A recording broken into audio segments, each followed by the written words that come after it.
Bienvenue au Proprio Podcast, le rendez-vous des passionnés d'immobilier multirésidentiel et commercial où on dit les vraies affaires. Des chroniqueurs, des invités, des discussions franches, nos opinions sans filtre. Pour les investisseurs, développeurs, promoteurs et proprios engagés. Animé par Michael Faleschini et Karine Mercier. Le Proprio Podcast où l'on parle immobilier.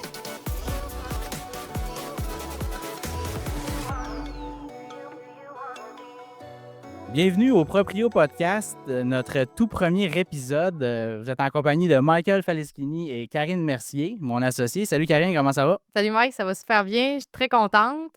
Good, good. Écoute, on a décidé de démarrer un nouveau podcast sur l'immobilier. Ouais. On est deux personnes qui écoutent énormément de podcasts. Moi, je fais la bulle immobilière aussi. Puis malgré tout, on est tout le temps à la recherche de d'autres podcasts, du contenu québécois sur l'immobilier. Puis on trouvait qu'il en manquait un petit peu, bien qu'il existe déjà une belle offre. On a décidé de démarrer ça quand même, puis de se lancer là-dedans. Karine, veux-tu nous expliquer un petit peu, ça va être quoi là, la formule de notre podcast, qui est un petit peu différente quand même des podcasts là, qu'on voit actuellement? Oui, c'est ça. En fait, ça va vraiment être un podcast donc filmé. On va avoir notre chaîne YouTube. Ça va souvent être nous qui vont discuter. On va vous parler de plein de sujets concernant l'immobilier, la gestion, les acquisitions et tout ça. Mais on va avoir aussi des invités. Donc, on a déjà plusieurs invités de prévus pour la saison 1 et probablement la saison 2 déjà. Et surtout, on va avoir des chroniqueurs. Donc, on a 4 chroniqueurs partenaires avec nous qui vont venir nous faire des chroniques tout au long de la saison pour nous faire des mises à jour au niveau de l'immobilier. Alors, on en a un qui va venir nous parler d'intelligence artificielle. Est-ce que je les nomme tout de suite ou on Je attend un pense qu'on peu? va les annoncer un peu sur nos réseaux sociaux au fil du temps. Ouais, c'est ça. Donc, sur l'intelligence artificielle, on va avoir aussi un au niveau du financement, c'est bien important, la construction et aussi, on a un chroniqueur qui va venir nous parler de fiscalité immobilière. Yes, puis écoute, tu sais, ça se veut aussi une discussion où on parle aux investisseurs, on parle aux propriétaires immobiliers, aux développeurs. Tu sais, on va pas se censurer, là. C'est vraiment, le but, c'est de parler des vraies affaires, de la réalité des propriétaires. Puis, écoute, c'est ça, comme tu l'as dit, un peu notre formule. Il va y avoir des épisodes qu'on va être seulement nous deux à traiter de différents sujets en lien avec l'investissement immobilier puis la gestion immobilière.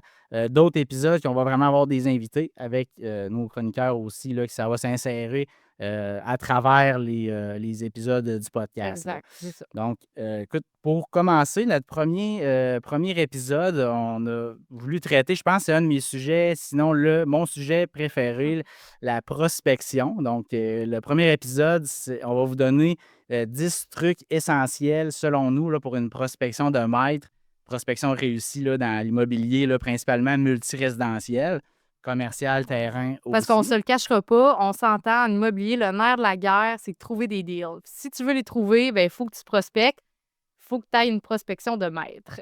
Exactement. Tu sais, puis d'entrée de jeu, avant de rentrer dans les 10 trucs ou les 10 mesures là, qu'on peut prendre pour avoir une prospection à succès, ben, tu sais, pourquoi on devrait investir du temps dans la prospection? Pourquoi qu'on ne devrait pas seulement regarder les immeubles sur Centris?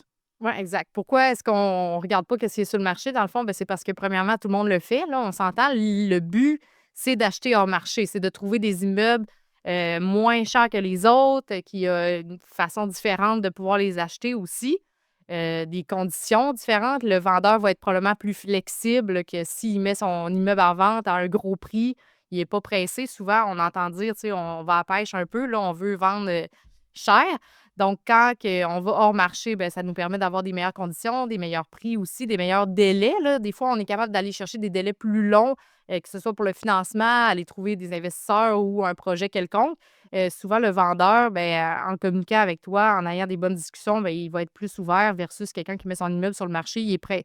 Quand tu mets ton immeuble sur le marché, tu es prêt à vendre, tu veux que ça se passe maintenant. Les délais, des fois, là, ça commence à être tannant un peu plus, là, tu sais. Exact. Puis, tu sais, un immeuble qui est mis sur le marché sur Centris, il y a peut-être 1000, 2000 personnes qui le regardent dans les 2, 3 premiers jours. Il y a beaucoup moins de flexibilité. Tu sais, on a tout le temps, on a un courtier, tu sais, on n'a rien contre le travail des courtiers. Tu sais, ils font un super travail, mais tu sais, ils viennent souvent rassembler plusieurs offres, puis c'est correct, tu sais, ils travaillent pour leur vendeur aussi. Ben oui, Mais puis nous, on moins- travaille avec des courtiers aussi, là. Je veux dire, on a des courtiers qui travaillent avec nous, puis ils vont nous apporter des immeubles, là.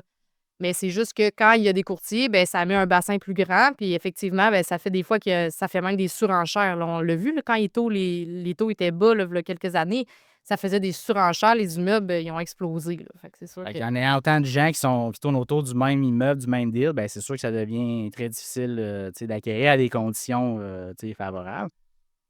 Puis aussi, c'est ça, il y a une petite analogie là, que je pense que c'était Patrice Ménard qui avait parlé de ça dans une de ses vidéos, puis je trouvais ça vraiment bon, l'analogie. Il disait, dans la vie, tu as les chasseurs, puis tu as les cuisiniers. Puis tu as beau être le meilleur cuisinier du monde, tu as beau avoir plein de cuisiniers, mais la chose la plus importante, c'est le chasseur, c'est d'aller chercher la viande, parce qu'après ça, si le chasseur, il amène pas le gibier, là, ben Il n'y a rien à cuisiner. c'est ça. C'est vrai dans tous les business, autant une entreprise de service que dans l'immobilier. Si tu ne réussis pas à faire une prospection, il n'y a pas d'opportunité. Donc, il n'y a pas d'acquisition. C'est pour ça que le nerf de la guerre, selon moi, c'est vraiment la prospection. On pourrait peut-être y aller là, avec notre premier truc de Oui. prospection. Vas-y, Karine. Parfait. Alors, le premier, ben probablement que tout le monde le sait, mais c'est de se monter une base de données. Si tu fais de la prospection puis que tu es assidu, que tu n'as pas de base de données, comment tu veux faire tes suivis, comment tu veux être à jour, comment tu veux aller chercher ou collecter tes données. Donc, ça prend un CRM. Ça peut être un fichier Excel, ça peut être dans un logiciel, peu importe, mais ça te prend une base de données. Donc, en premier, ça va être de cibler ton secteur pour aller chercher les bonnes données, de te repérer. Parce qu'on s'entend, là, si tu veux t'éparpiller partout, tu ne seras jamais capable d'avoir une bonne base de données. Cible ton secteur, c'est bien important. Après ça, ben, c'est sûr, c'est d'aller chercher les adresses là, des multiterrains, d'aller chercher toute l'information que tu as besoin, là, les coordonnées du propriétaire, le numéro de lot, son courriel, son téléphone, tout ça. Après ça, il faut que tu te gardes des notes. Il faut que tu aies une section commentaires, peu importe, parce que si tu l'appelles et qu'il te dit ben reviens-moi dans 3 semaines ou non, finalement, je ne veux pas vendre ou qu'il te raconte des choses, ben il faut que tu sois capable de le prendre en note parce que quand tu vas vouloir faire ton suivi, on va en parler un peu plus tard, c'est un autre truc, c'est important. Ben, il faut que tu te souviennes de ce que tu as eu comme conversation avec le propriétaire de l'immeuble. Exact. Puis, tu sais, à titre d'exemple, nous, quand on a démarré notre entreprise, un petit peu plus de 5 ans, tu sais, qu'est-ce qu'on a fait? On a vraiment fait un travail de moine de dire, on a pris la carte interactive de la Ville de Québec, on l'a compilée à la main. Donc, on a relevé l'adresse de l'immeuble, l'adresse du propriétaire, en fait, pas le numéro. On est allé chercher les numéros des propriétaires sur Internet dans la mesure du possible. On est même allé jusqu'à décortiquer les incorporations parce que souvent, le propriétaire, c'est pas en son nom personnel, il va avoir une compagnie. On a décortiqué au registre des entreprises. Là, ce qu'on vous dit, là, c'est vraiment des bons trucs. Là. C'est d'aller chercher exactement c'est qui le propriétaire de cette entreprise-là. Souvent, tu vas avoir son adresse personnelle en plus au registre des entreprises. Tu vas pouvoir, après ça, on va en parler plus loin, communiquer d'une autre façon avec lui, là, en ayant son adresse à lui personnelle. Là. Exactement. Tu sais, au début, ça n'a pas besoin d'être un gros CRM, un Monday, un Zoho, des choses qui sont dispendieuses. Ça peut être un fichier Excel. Donc, on a vraiment relevé là, le numéro de lot, la date d'inscription au rôle, donc la date de l'acquisition. Donc, toutes les informations un peu qu'on retrouve sur une fiche municipale.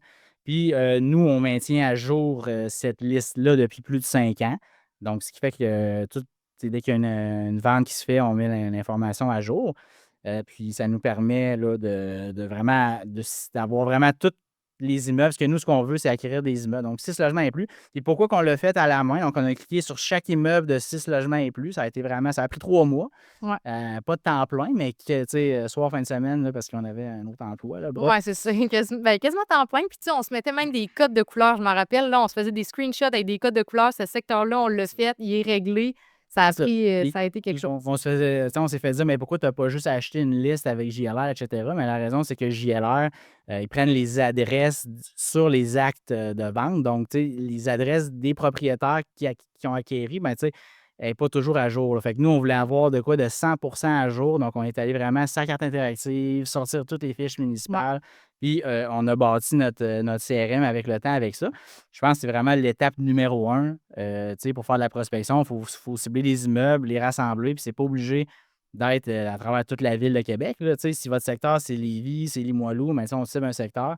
Mais... On avait même vendu, c'était pas le secteur Limoilou ou Charlebourg, on avait vendu à quelqu'un une partie de la liste. Ça se peut. Là. Je ne sais pas si on a le droit de dire ça avec la nouvelle loi 25. Ben, c'est avant que ça existe. Non, c'est ça. Fait que, de toute façon, on est ici pour dire les vraies affaires. Fait que, Oui, c'est ça. on a vendu à un moment donné une partie de la liste, puis c'est sûr, il y a un engouement. On s'est rendu compte justement qu'il y avait un engouement. Fait que là, finalement, bon, on se la garde pour nous.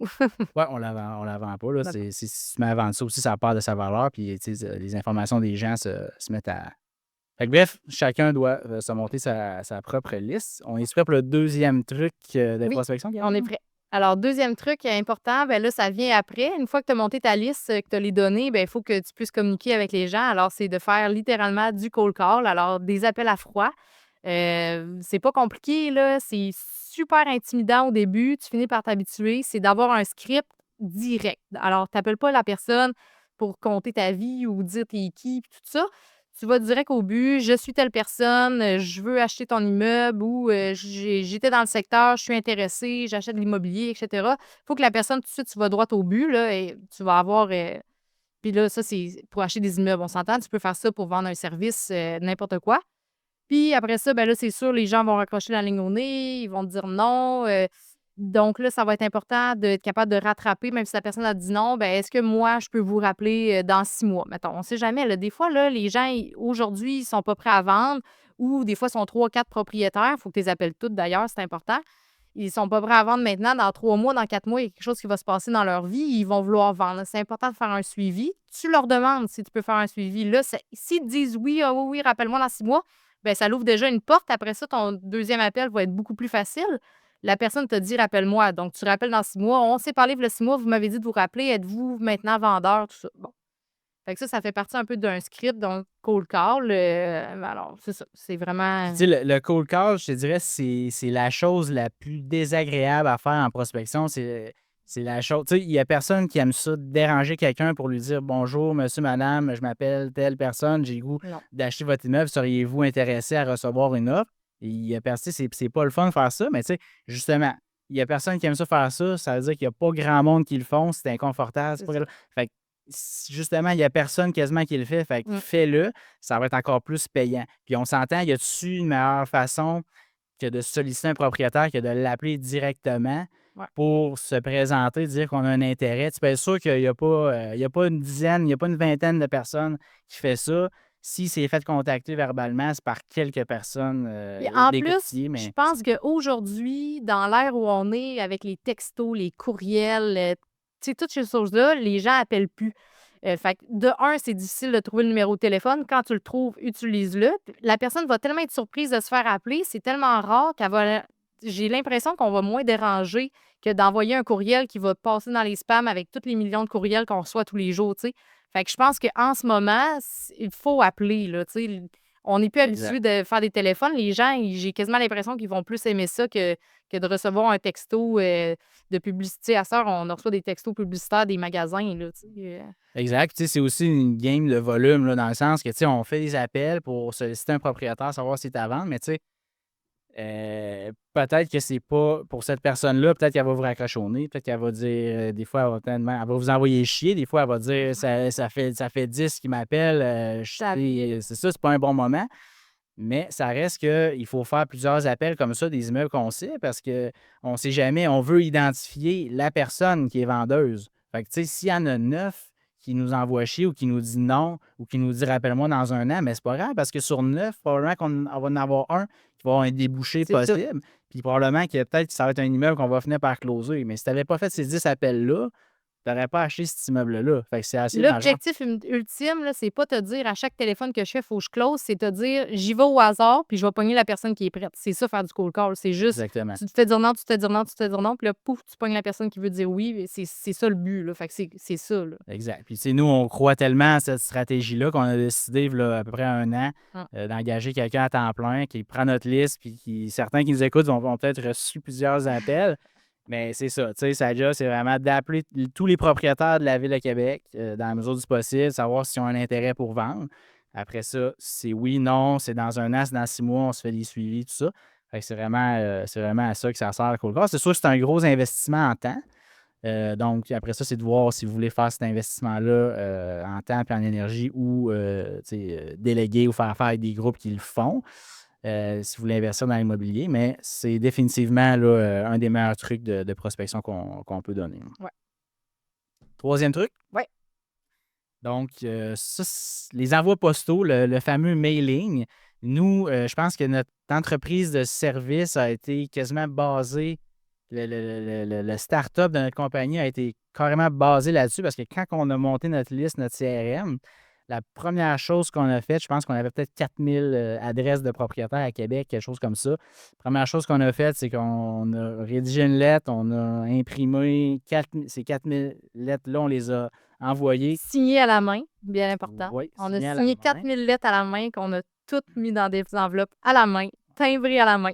On ne sait pas si ça fait une grosse différence de l'avoir signé à la main ou pas. Là, tu sais, on n'a pas la On le stat. fait encore aujourd'hui. Nos C'est mailings ça. qu'on fait de façon récurrente, on les signe encore à la main. Exact.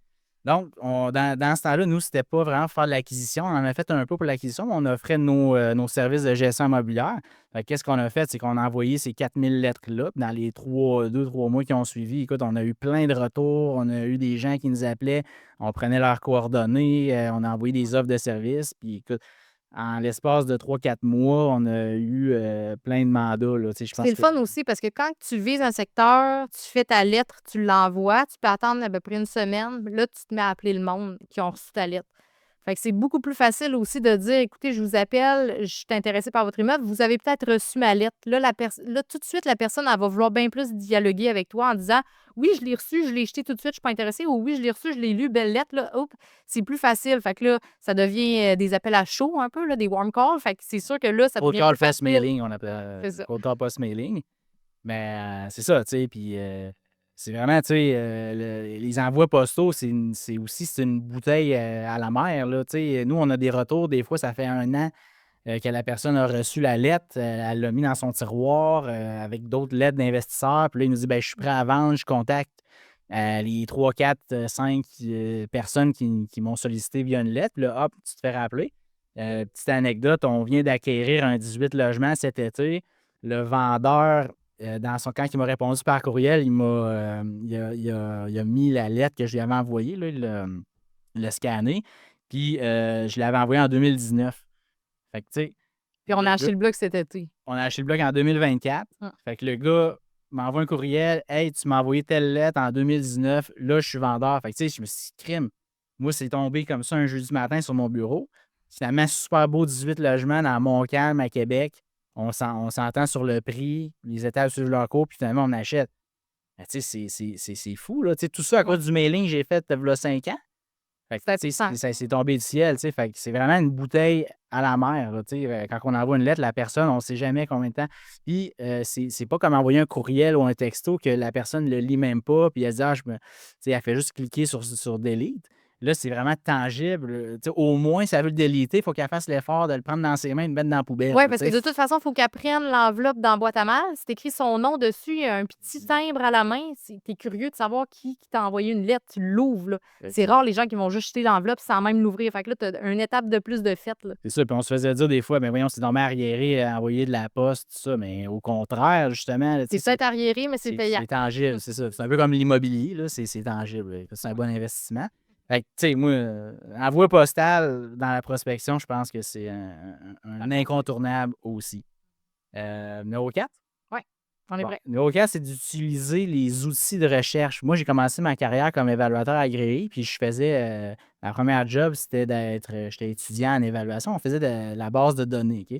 Fait que moi, ma job, c'était vraiment les cartes interactives, tous les outils où on a de l'information sur les immeubles, c'était de saisir ça, des transactions, en fait, puis on faisait des recherches sur les compagnies Ça, c'était acheteurs, pour faire vendeurs. tes statistiques pour évaluer les immeubles, c'est ça? Ben, c'est ça, en fait, Tu allais c'est chercher de monter les l'information. comparables. Fait qu'il y a une vente, il faut qu'elle soit rentrée dans le système, il faut qu'on sache c'est qui l'acheteur, c'est qui le vendeur, c'est quoi la superficie du lot, c'est quoi le bâtiment, tout ça. OK. Donc, moi, c'est ça qui m'a appris à trouver les outils, mais là, je vais en nommer une couple qui peuvent être très pertinents là, dans la recherche immobilière en général. On a, bien évidemment, on a JLR que beaucoup connaissent. Ça, c'est un super outil qui prend toutes les informations du registre foncier qui permet de faire des recherches, sortir des rapports, donc toutes les transactions, il y a tout là-dessus, là, tu sais. Transactions, hypothèques, si on veut sortir des listes, tout est là-dessus. Donc, on prend un abonnement, puis tu sais, nous, on s'en sert pour mettre à jour toutes les transactions dans notre système. Fait que toutes les ventes, on sort ça, on met ça à jour dans le système. Donc, JLR, très pratique. Il y a GDL Crédit, qui est peut-être un petit peu moins connu. Nous autres, là-dessus, on sort toutes les hypothèques immobilières, il y a les transactions immobilières, sauf entre particuliers. Je pense qu'il y a juste ceux-là qui sont en compagnie ou que acheteur-vendeur doit être une compagnie. Puis il y a les permis aussi. Là. Ça, c'est pour la région de Québec. Je ne sais pas s'ils le font dans d'autres régions. Fait que tous les permis à Québec, Lévis, c'est là-dedans. Fait que, ça nous permet d'identifier des projets qui vont se faire peut-être dans 1 an ou dans 2 ans. Ben, on a le permis. Fait que, 95% du monde ne regarde pas ça. Fait que, quand on est au courant de ça, ben, ça permet aussi de connaître son marché. Évidemment, les cartes interactives, là, dépendamment des villes. À Québec, il y a une super belle carte interactive. On a les zonages, on a toutes les superficies, on a les cartographies, les images des immeubles. On peut même pré-regarder des toitures avant d'aller visiter un bloc et avoir déjà une idée pareille de l'état. Ben, Google Maps aussi permet de faire ça, mais les cartes interactives, c'est vraiment bien. On sort les fiches municipales, on a toute l'information des propriétaires via ces fiches-là, fait que c'est super pertinent aussi. Registre foncier, évidemment, pour les transactions, mais avec JLR et d'autres outils comme ça, ben, on peut sortir. On les a déjà. C'est ça. Ah. Mais juste pour mentionner que la base, ça vient quand même des informations du registre foncier du Québec. Les annonces Kijiji puis Marketplace, ça nous permet, premièrement, si tu vois une annonce de logement à louer sur Kijiji, ben, tu te doutes peut-être que c'est quelqu'un qui est un peu plus dépassé. Là. Kijiji, c'est un outil qui ne pogne plus vraiment. Fait que si on voit des annonces là-dessus, ben déjà là, probablement, c'est un propriétaire qui n'est peut-être pas à jour. Peut-être que, Là, c'est sûr qu'on rentre dans le détail, mais ça reste des moyens d'aller chercher le numéro personnel du propriétaire. Parce qu'aujourd'hui, avec les cellulaires, tu ne peux plus aller sur Canada 411 comme avant. C'est ça. Tu as le numéro de téléphone des. Mais ouais, c'est ça, c'est pratiquement impossible. En tout cas, s'il y en a qui ont des trucs pour trouver des numéros de cellulaire, vous me le direz, là, parce que. On est ben, c'est ça. Les annonces, des fois, scroller un peu les annonces Kijiji Marketplace ou l'EPAC, un logement à louer sur l'EPAC en disant, ça peut être curieux. Donc, on a de l'info des fois des propriétaires là-dessus. Un truc quand même que je pense pas que grand monde fait, c'est sûr que ça prend un peu de temps, mais c'est de rentrer dans les immeubles, voir s'il n'y a pas une affiche dans le hall avec les coordonnées du Il y propriétaire. en a quand même plusieurs qu'on a trouvé comme ça, en rentrant dans les immeubles, puis en se promenant dans les rues avec les pancartes à louer. Ouais, Il y a les numéros de cellulaire, c'est facile d'aller trouver l'information du propriétaire. Après ça, ils se demandent tout où est-ce que tu as eu l'information. Ben, c'est ça. Comme là, actuellement, on est en offre sur un 6 logements, puis on est rentré dans le bloc. Il y avait une belle feuille avec le nom du propriétaire, son numéro personnel, son courriel. À lui et à son frère, c'est ça? Sont Ça. deux, ouais, c'est ça. Fait qu'on les contacte, parfait, ben oui, on a un intérêt, tout ça. Fait que, c'est win-win. Cette personne-là, on ne l'a même pas dérangée. Elle avait un intérêt, Fait que, donc, sans dire, on ne fera pas toute la ville, mais des immeubles qu'on cible, puis qu'on n'a pas les coordonnées du propriétaire, mais on rentre dans le bloc. Puis des fois, c'est géré. Il y a beaucoup d'entreprises de gestion ou de plus grosses sociétés immobilières que on ne trouvera pas les coordonnées du propriétaire dans le bloc, mais ça vaut la peine, là, des fois, un bloc qui nous intéresse, on rentre dedans. Écoute, puis Mais juste si jamais vous avez un emploi là, qui fait que vous devez rentrer chez les gens, je sais pas, moi, vous êtes plombier puis vous achetez aussi des immeubles. Puis quand vous faites votre job de plomberie, vous allez chez les locataires, bien, parlez-leur puis demandez-leur les coordonnées du propriétaire. Il n'y a rien de gênant là-dedans. Le locataire va probablement même vous le donner. Vous allez repartir de là d'un 8 logements avec le numéro de téléphone du propriétaire. Probablement que personne l'a. Exact. C'est tout le temps d'essayer, d'aller chercher. Fait qu'il y a plein de moyens. Là. C'est ça.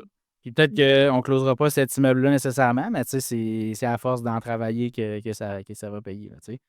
Là, pour ce qui est des outils de recherche, bien évidemment, Centris, mais de regarder les expirés. Là, donc, se mettre chum avec un courtier immobilier. Oui, c'est ça, j'allais dire, ça prend pas un courtier qui vérifie ça. Hein? C'est ça, ça prend un compte sur Centris, c'est ça, exact.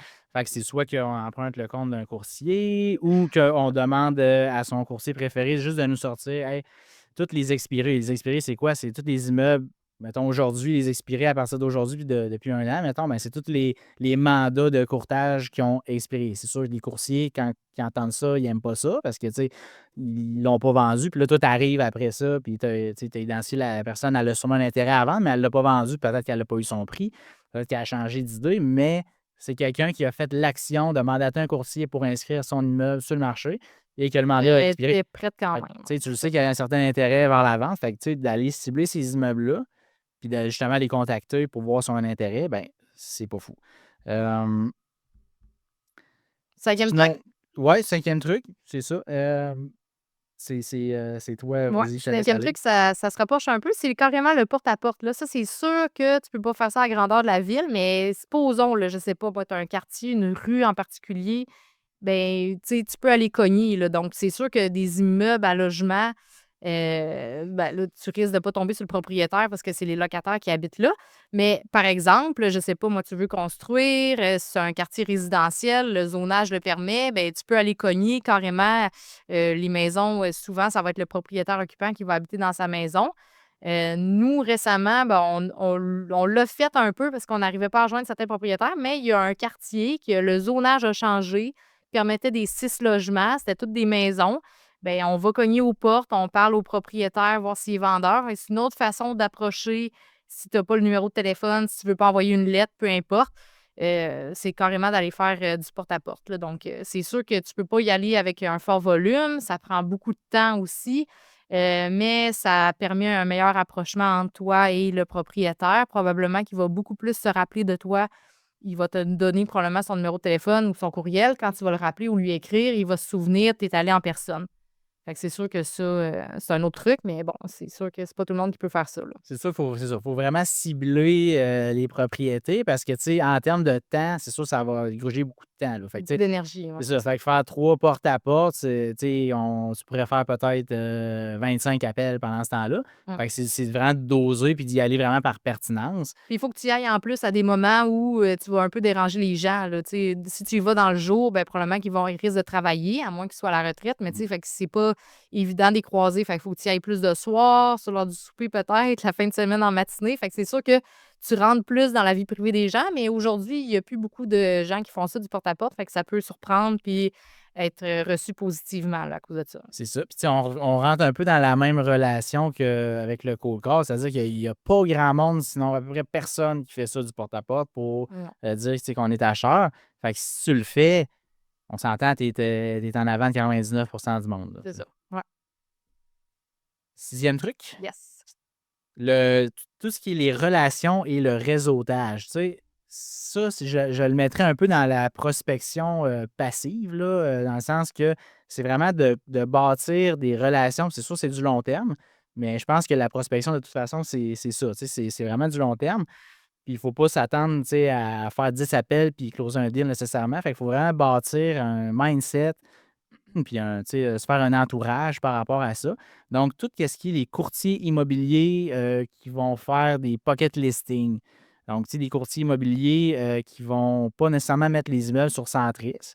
Donc, c'est vraiment d'avoir des affinités avec certains courtiers que on leur demande que, écoute, on est un acheteur sérieux, on cherche tel type d'immeuble.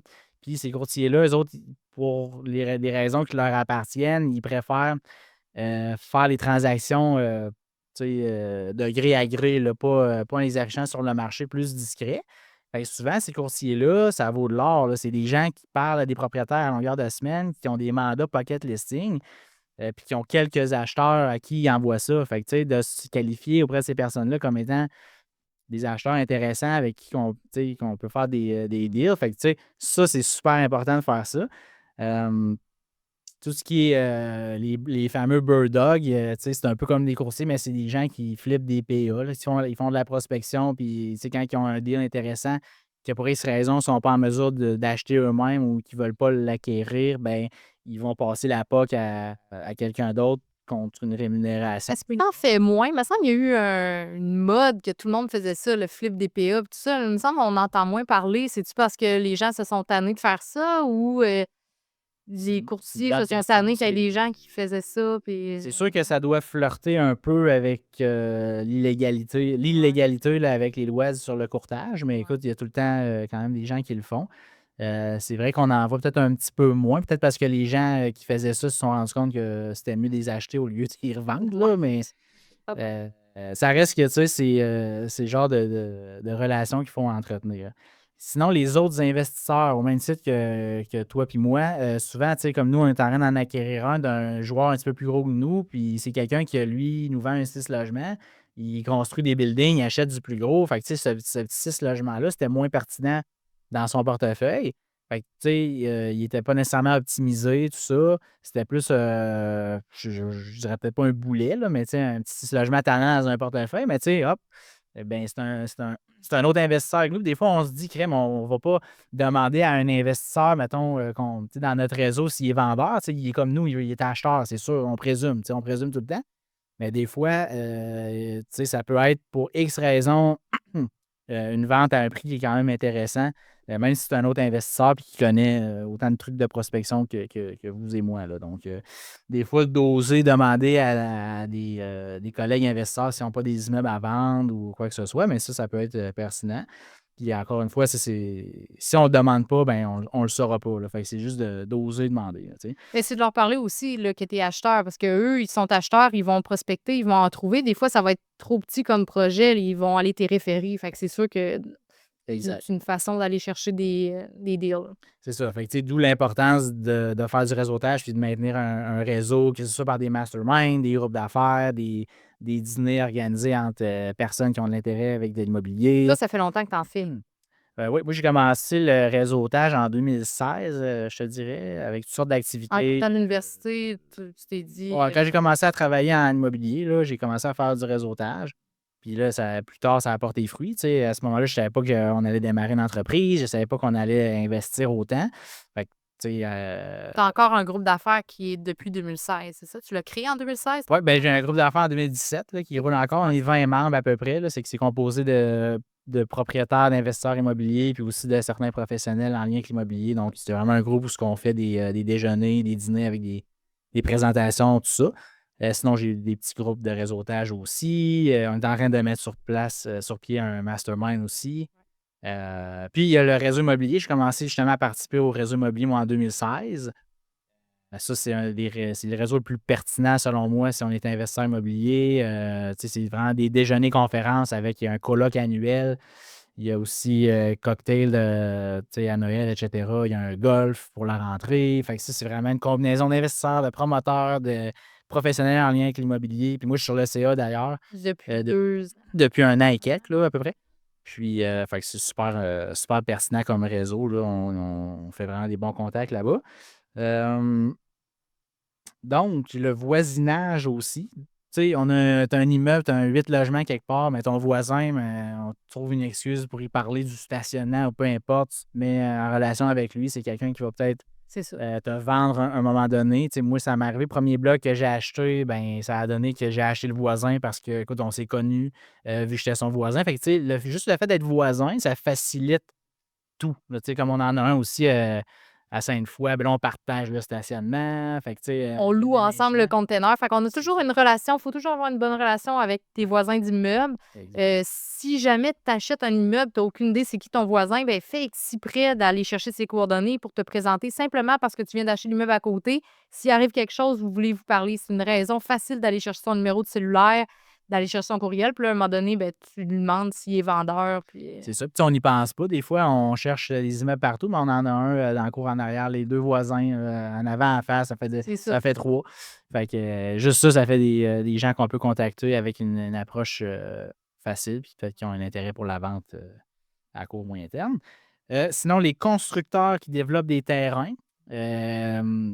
Tu sais, des fois, on passe un appel à tel constructeur et on voit que lui a construit 4-5 blocs dans telle rue. On passe un coup de fil. Hey, on voit que tu construis. T'en as-tu des fois à vendre, soit des terrains, soit des immeubles déjà construits? Tu sais, quand on veut faire plus de la construction neuve, ben, tu sais, s'adresser à des constructeurs qui font beaucoup de volume, ça peut être très pertinent. Là. Tu sais, justement, avec la bulle immobilière, on avait reçu Fred Lucier-Côté, là, qui est dans le coin de Drummond et Sherbrooke, là, Lui, il société. prospectait comme ça. Oui, c'est ça. Lui, il s'est rendu que c'était que des relations avec des constructeurs. Fait que, tu sais, lui, sa prospection, c'est OK, j'ai un développeur, constructeur qui ouvre telle rue, il a fait des plans tout approuvés pour, mettons, plein de 12 logements.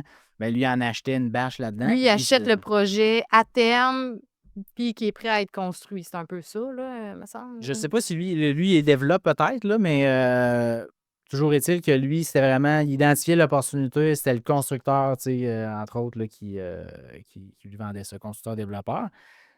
Puis, dernier petit truc de réseautage, là, nos propres partenaires. Tu sais, si on acquérit en partenariat, tu sais, il y a toujours des partenaires plus jeunes, plus vieux. Ben, à un moment donné, le fait de racheter nos partenaires à un moment donné dans le cycle de vie du partenariat, ben, ça fait de la prospection un peu facile. Tu sais, c'est un immeuble qu'on possède déjà.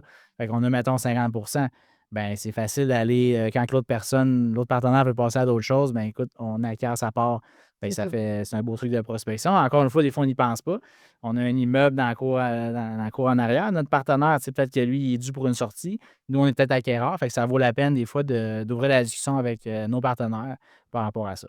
Donc, Ouais. vraiment, faire du réseautage, là, c'est du temps bien Entretenir des bonnes investi, relations. entretenir des relations. Puis, tu sais, je mets ça un peu dans la catégorie de la prospection passive, là, parce que, tu sais, oui, c'est actif d'une certaine manière, là, Ben, entretenir c'est des actif relations. au début parce qu'il faut que tu ailles chercher des relations, ton réseau, puis après ça devient un peu passif, tes entretiens, mais ça vient à toi, là. Tu sais, les gens vont passer à toi et tout ça, là. 7e truc, de vraiment regarder les annonces du Proprio, l'EPAC, Kijiji, Marketplace. Des fois, il y a des immeubles qui sont à vendre sur ces plateformes-là, mais qui ne sont pas nécessairement sur Centris. Donc, c'est pas toute la ville, il n'y a pas 3000 personnes qui l'ont vu. Donc, il y a vraiment moins de gens qui regardent un peu ces plateformes-là. Puis souvent, c'est les propriétaires directement qui mettent ça à vendre, là. Tu sais, mettons l'EPAC, on va se le dire, c'est peut-être pas la plateforme la plus populaire comme, mettons, Centris pour vendre un immeuble. Fait que ça vaut le coup, des fois, de faire un petit screen de ces plateformes-là. Tu sais, un immeuble à vendre Une sur fois de temps en Kijiji. temps, tu prends du temps, puis tu vas voir, puis après ça, si tu trouves Exactement. pas. Tu sais, quelqu'un qui met son immeuble sur Marketplace, boum, ça se voit, là. Tu sais, des fois, c'est des prix qui sont très intéressants. La personne est juste cette année, elle met son immeuble sur Marketplace. Oui, il y a des gens qui la contactent, mais tu sais, ça fait quand même une belle opportunité à saisir. Donc, des fois, de ne pas négliger là, ces plus petites plateformes-là. Truc numéro 8, très important, c'est d'avoir la constance. Souvent, tu sais, on dit c'est un marathon, c'est pas un sprint, mais c'est vrai aussi dans la prospection. C'est sûr qu'il ne faut pas s'attendre à faire de la prospection pendant 3 semaines, puis là, dire ah, crime, j'ai pas, tu sais, ça n'a pas débouché. Ouais, c'est ça. C'est la prospection, il faut l'imprégner dans notre mode de vie, si on veut. Là. Puis, tu sais, ça se peut que ça paye. Comme on disait tantôt, on a envoyé une lettre, puis le gars nous a rappelé 5 ans plus tard. Là, tu sais. Fait que c'est vraiment Ben, c'est de le d'avoir une comparer carrément à constance. l'entraînement, là. Si tu veux te maintenir physiquement, il faut que tu t'entraînes 3 fois semaine, exemple. Ben, c'est la même affaire. La prospection, il faut que tu te mettes au moins minimum, si tu n'es pas capable de le faire à temps plein ou d'avoir une équipe derrière toi, ben, c'est un minimum 2, 3 fois semaine. Tu fais un petit peu de tout pour être constant puis continuer à faire tes suivis. Il faut tout le temps, tout le temps. Exact. Puis, tu sais, justement, tu as dit le mot fatidique, là, les suivis, il faut absolument les faire. Si on appelle quelqu'un, il nous dit rappelle-moi dans 3 mois, à la fin de l'été, là, j'ai telle chose, mais Ben, je vais rappeler. On demande toujours la permission. Parfait, je peux-tu vous. On rappelle dans 3 mois. Ah non, je ne suis pas vendeur. Je peux-tu vous rappeler dans 6 mois, dans 3 mois? On demande la permission. Si la personne dit oui, il faut la rappeler dans 6 mois. Tu sais, nous, c'est anecdote encore, on a acquis un immeuble, un super immeuble sur Miran, à Québec, tu sais, un 5 logements avec un rez-de-chaussée commercial. Honnêtement, c'était un très bon deal. L'immeuble était prisé. Mais moi, je pense que j'ai appelé le propriétaire tous les 4 mois pendant à peu près 2 ans. Puis, je suis probablement le seul qui a fait ces suivis-là aussi rigoureux parce que quand on a acheté, on jasait, puis tout ça, puis il m'a dit ah, il y a du monde qui sont venus visiter des logements. Mais finalement, c'était des acheteurs. Tu sais, ils voulaient juste comme entrer en contact. Il m'a conté qu'il s'était fait solliciter. Mais il m'a dit, toi, je t'ai vendu parce que tu es le seul qui a vraiment fait son suivi périodique. Puis quand tu as fait ton suivi live, ben là, ça a donné pour moi de vendre. Tu sais. ouais. Fait que c'est un peu ça qu'il m'a dit. Fait que je me dis, crime, là, c'est là que j'ai réalisé l'importance de faire tu sais, tes suivis. Puis parce que si toi, tu le fais, puis on sait, là, le marché à Québec, il est quand même assez petit, il y en a d'autres qui vont le faire. Fait que si tu fais pas tes suivis, puis qu'il y en a un autre qui le fait, ben lui, ça se peut qu'au bon moment, il appelle le propriétaire. Si tu avais appelé, ben tu aurais peut-être été sa liste là, pour acheter son immeuble. Ça nous est arrivé aussi, là. Tu avais prospecté, on prospectait en même temps qu'une autre personne. Puis ça a donné que le suivi à Mike était plus rapide. Et c'est nous qui avons acheté l'immeuble, là, tu C'est sais. ça. Puis on en a perdu aussi des opportunités qu'on n'a pas fait notre suivi. C'est ça. Puis crime, l'immeuble s'est vendu. Puis là, on. Quand on venait pour rappeler le propriétaire, ben je suis déjà en offre d'achat acceptée. On aurait appelé là, un mois. Là, c'est un mois, on aurait pu l'avoir. Tu sais, fait que c'est vraiment important. C'est ça. Tu sais, on les aura pas toutes, c'est sûr qu'on va en échapper, mais on met les chances de notre côté. Puis c'est vraiment une question de fenêtre d'opportunité pour le propriétaire. Il y en a qui vont te dire non, je ne suis pas vendeur, rappelle-moi plus. Puis crime, 2 mois après, son vendeur, c'est des humains. Les situations changent. Des fois, tu l'as appelé une mauvaise journée. Fait que c'est vraiment de faire son suivi. Puis, tu sais, c'est de trouver aussi le bon dosage pour ne pas achaler le monde. Il ne faut pas non plus appeler la personne à tous les mois. Il faut vraiment doser, pas se faire brûler non plus. Puis aussi, on ne veut pas donner une réputation aux investisseurs immobiliers que c'est juste des requins qui veulent tout le temps appeler, tout ça. Fait qu'il faut respecter évidemment les vendeurs. Puis de toute façon, on leur demande la permission. Tu sais, Ouais. peux-tu te rappeler, je peux-tu faire un suivi? S'il dit non, tu ne me rappelleras jamais, on le rappelle quand même dans un an. Mais C'est ça. Mais il n'y a pas de recette miracle, là. Ça se peut que tu te dises, ben moi, il veut que je le rappelle dans 4 mois, fait que je vais le rappeler dans 4 mois et demi. Ben, il y a quelqu'un qui l'a appelé v'là 1 mois, fait que lui, si tu l'avais appelé dans 3 mois, tu l'aurais peut-être eu, mais finalement, il a vendu. Fait que c'est vraiment une question de timing. Plus tu fais tes suivis, plus tu es rigoureux, plus tu vas pogner le timing. C'est juste ça. exact. Mm. 9e truc. Ouais. Bon, alors de se faire un branding puis de bâtir une réputation. Tu sais, même si vous n'avez pas d'immeuble ou que vous êtes un groupe, vous avez 100 portes, peu importe. En fond, c'est simplement de se bâtir une image de marque, de se faire une compagnie, des cartes d'affaires, tout ça, un site web qui démontre un peu votre sérieux, d'être capable de démontrer votre portfolio. Parce que ça, pour un vendeur qui se fait solliciter par plusieurs personnes, ça a son importance. Tu sais, nous, on a fait affaire avec des vendeurs des fois. Ils ont fait des recherches. Là, tu sais, ils sont allés voir, OK, l'entreprise, elle existe depuis quand? Ils sont allés voir la licence RBQ. Ils ont tous fait de recherche sur nous autres, sur nous personnellement aussi. Tapé mon nom sur Internet, tout ça. Il a dit, bon, j'ai rien trouvé. Puis c'est beaucoup plus comme ça aujourd'hui parce que les propriétaires sont informés que c'est compliqué d'acheter des immeubles avec le financement et tout ça. Ils sont de plus en plus informés. Fait que quand quelqu'un cogne à leur porte pour acheter leurs 8 logements, leurs 16 logements, ben là, ils veulent que ce soit crédible. Il va-tu avoir les fonds? Il va-tu me faire des délais pour le financement? Finalement, il ne passera pas. Les propriétaires, ils s'informent, ils le savent. C'est rendu plus compliqué. Il faut que tu arrives, tu sois crédible tout de suite. Avant, c'était moins ça. Tu n'avais pas besoin nécessairement d'arriver puis de tout de suite être capable de te qualifier, là, mais maintenant, c'est vraiment les propriétaires le savent automatiquement. Si tu n'es pas crédible comparativement à un autre, ben, il va prioriser l'autre, même s'il offre un peu moins, il va être sûr de ne pas perdre son temps. Tu sais. Exact. Puis tantôt, je pense que j'ai oublié un point qui était quand même très pertinent, c'est de cibler. Si vous avez acheté un immeuble d'un vendeur que lui a d'autres Ah, ben immeubles, oui. je pense que je l'avais oublié. Mais ça, c'est vraiment. Puis nous, on a utilisé ce truc-là quelques Ben oui. fois. Là. S'il y a plusieurs immeubles, Si nous-mêmes, on parle de partenariat d'achat-vente. Là, on achète un immeuble de quelqu'un, on sait qu'il y a un parc, il y a plein d'autres immeubles. On dit, écoute, ça a bien été, on a fait ça dans le respect, tout ça. Si ça tente de vendre un autre immeuble, ben, pense à nous. Puis écoute, nous autres, on l'a fait ça une fois ou deux. Là, puis ça, c'est la prospection facile en guillemets parce que on a déjà acheté, on est déjà en contact avec cette personne-là, on s'est vu à des visites, à des inspections, on s'est vu au notaire. On a fait des petites blagues, on a appris à se connaître. c'est ça. Il sait qu'on en veut d'autres. Fait qu'automatiquement, quand il va être prêt à vendre, ben, il ne le mettra pas sur le marché ou il ne dira pas qui peut bien acheter mon immeuble. Il va tout de suite venir nous voir. Il nous en a déjà vendu un, puis ça a bien été. Fait que C'est ça, pourquoi tu tu le sais. ferais pas? Tu sais? Puis c'est de démontrer son intérêt, d'être sûr qu'il est au C'est ça. courant puis de faire ses suivis. Justement, nous, on en a acheté des immeubles d'un vendeur qu'il en avait vendu à d'autres groupes dans les dernières années, mais c'était à nous qu'il l'a vendu, celui-là. Pourquoi? Parce que probablement que les autres n'ont pas fait le suivi. Ou ça n'a pas bien été, la transaction. Il faut C'est toujours ça, faire c'est attention. Tu sais jamais, là, c'est ça. Tu sais jamais, il faut rester respectueux. Puis tu peux quand même négocier, là, tu sais, si tu fais la visite de l'immeuble, l'inspection, il y a des choses qui clochent, tu peux négocier, les choses peuvent bien se faire. Puis il va quand même te revendre d'autres immeubles, même si tu as négocié un peu parce que tu l'as bien fait. Tu sais. Fait qu'il ne faut pas non plus avoir peur de se dire, ben regarde, je vais y offrir plus, je négocierai rien, je vais être sûr qu'il va me vendre son prochain immeuble. Ça n'a aucun rapport, là, tu sais. Non, c'est sûr, mais en même temps, il faut quand même faire attention. Il y en a qui ont des stratégies de rentrer à un gros prix, puis après ça, de dropper vraiment c'est pousser ta visite. Si Il faut faire attention à ça aussi, parce que là, tu peux te brûler pour les prochains C'est si ça. jamais ton but, c'est d'accueillir. 10e truc. Écoute, encore une Ouais. fois, pour Ouais, un c'est petit ça. truc pour de se mettre en contact avec des vendeurs, c'est d'utiliser Facebook.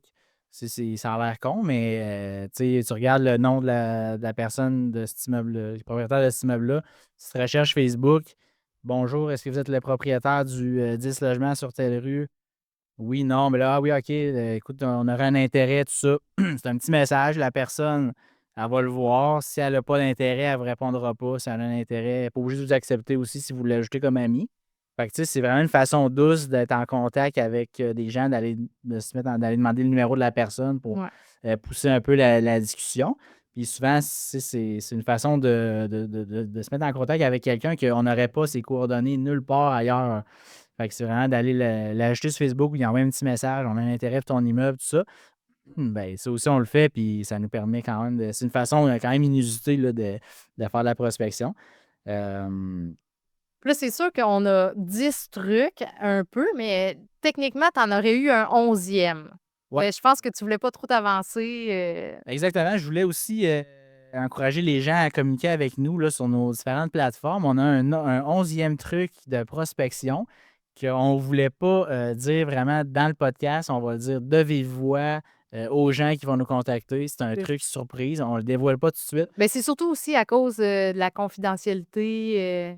C'est touché un peu. C'est ça. On ne veut pas en parler. Fait qu'on va le dire vraiment de vive voix aux gens qui vont nous contacter. Un petit truc bonus, un 11e truc de prospection. Fait que si vous voulez savoir, vous avez juste à nous écrire, puis on va prévoir un petit appel. On va pouvoir en jaser, puis en même temps, ça va être le fun parce que là, on va savoir que vous avez écouté notre podcast jusqu'à la fin. Oui, c'est ça. Fait, en conclusion, si on résume nos 10 trucs de prospection. Oui, ben, le plus important, c'est monter la base de données. Ouais. Après ça, tu peux intégrer toutes les informations que tu vas être allé chercher dans les outils de recherche. Là. Donc, cold call, bien important, envoi postaux. On n'oublie pas d'envoyer des lettres si on est capable.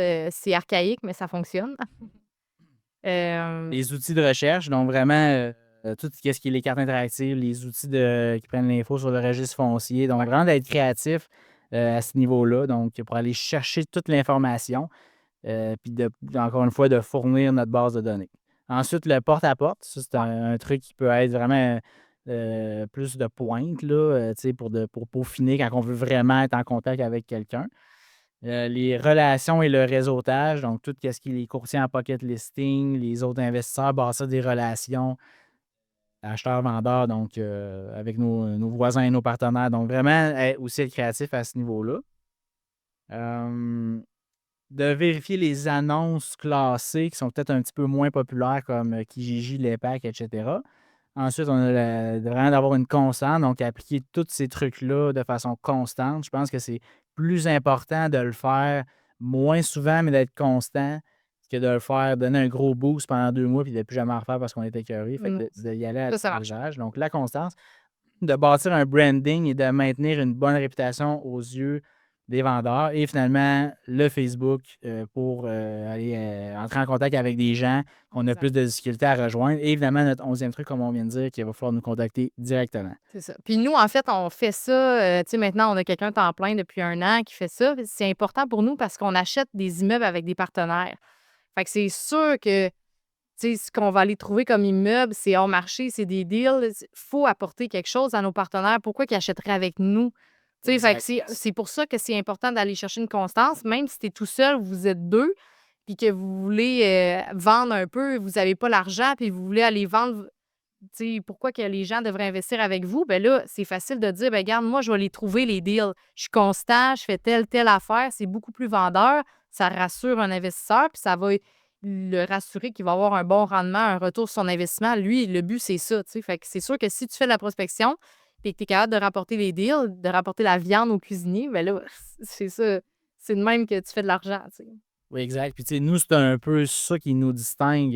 C'est un peu notre force. Je pense qu'on a quelques forces quand même, mais la prospection, pour tout notre volet investissement avec des partenaires, c'est ça qu'on met de l'avant. Ce qu'on présente à nos partenaires, c'est des opportunités qu'ils n'ont pas sur le marché. Fait qu'il n'y a pas un investisseur qui peut nous dire « Ouais, mais pourquoi que je n'irais pas juste acheter cet immeuble-là de mon bord? » La réponse, c'est parce que tu ne pourras pas, il n'est pas sur le marché, c'est ça.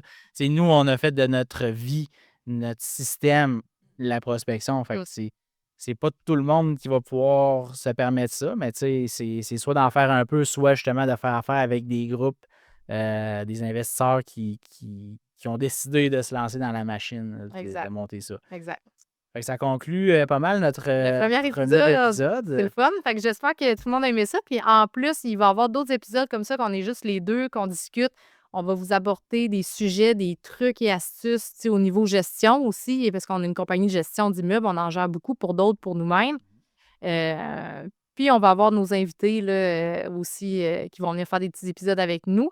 Manquez surtout pas les chroniques, ça va être vraiment important. Ça va venir mettre des mises à jour sur le marché au courant de la saison. Ça va être super intéressant, des petits 15-20 minutes. Peut-être le répéter, là, on va Ouais. avoir 4 chroniqueurs, en tout cas du moins pour la première saison. Un sur l'intelligence artificielle, Ouais. un sur le financement hypothécaire, un sur la fiscalité, puis un en lien avec la construction. Donc, c'est des gens qui vont faire des 15 à 20 minutes, Exact. traiter de sujets, faire des mises à jour. Donc, on va vraiment les insérer à travers le podcast. Là. Puis, certains, on va faire des épisodes complets aussi. Ouais. Après ça va être vraiment des chroniques à travers tout ça. Fait qu'on a vraiment du contenu varié là, à travers tout ça. Donc, on va être sur YouTube, Balado, Apple Podcast, Spotify, toutes les plateformes là, pour nous écouter. Et n'hésitez pas à nous écrire, donner vos commentaires. Toujours apprécié. Oui, merci Karine. Merci, Mike. Salut. Salut.